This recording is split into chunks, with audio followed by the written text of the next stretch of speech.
Kisah Syekh Muhammad Sholeh Gunung Santri lengkap dari awal hingga akhir. Nama lengkap, Syekh Muhammad Sholeh bin Abdurrahman, dikenal luas sebagai waliullah Gunung Santri. Lokasi, Gunung Santri, Desa dan Kecamatan Bojonegara, Serang, Banten. Awal perjalanan dan menuntut ilmu. Beliau berasal dari keturunan mulia. Awalnya menimba ilmu mendalam di Padepokan Ampel Denta, didirikan oleh Sunan Ampel yang merupakan kakek dari jalur ibunya.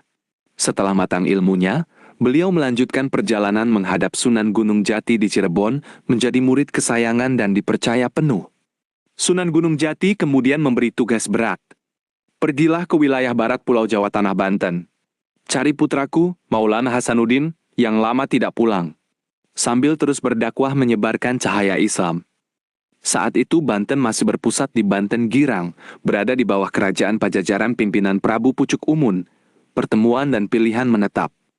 Setelah menempuh perjalanan jauh, Syekh Muhammad Sholeh akhirnya bertemu Maulana Hasanuddin di kawasan Gunung Lempuyang, Desa Ukirsari, Bojonegara. Sang pangeran menyatakan keinginan hatinya. Ingin tetap di sini untuk mengislamkan penduduk Tatar Banten sepenuhnya. Syekh pun setia mendampingi, diangkat menjadi penasihat utama dan pengawal setia, lalu memilih menetap di bukit yang tenang yang kelak dinamakan Gunung Santri.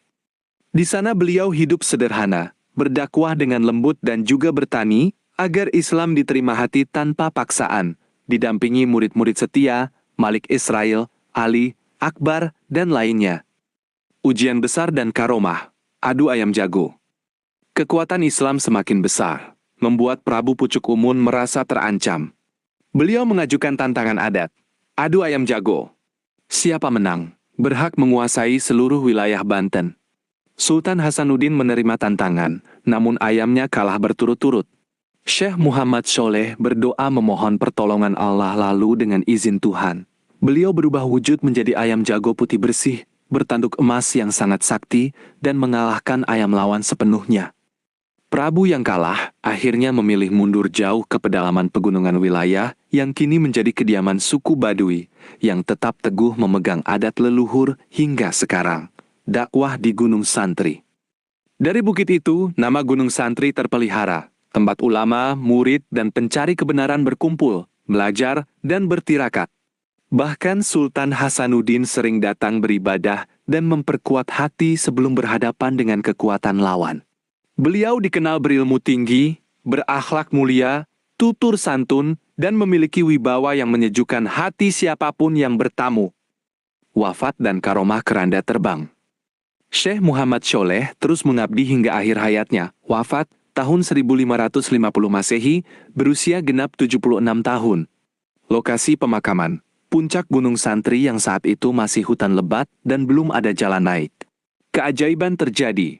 Karena jalan terjal sulit dilewati, keranda jenazahnya terbang sendiri atas izin Allah SWT, bergerak naik perlahan dari kaki bukit menuju puncak yang suci, diiringi pandangan penuh keyakinan dari penduduk yang berjalan mengikuti di bawahnya. Di samping makam beliau juga dikebumikan murid-murid setia yang menemani perjuangan hidupnya. Warisan abadi. Kini Gunung Santri menjadi tempat ziarah yang tak pernah sepi. Jalur mendaki berbatu dan anak tangga mengingatkan akan perjuangan wali yang rendah hati namun kokoh imannya.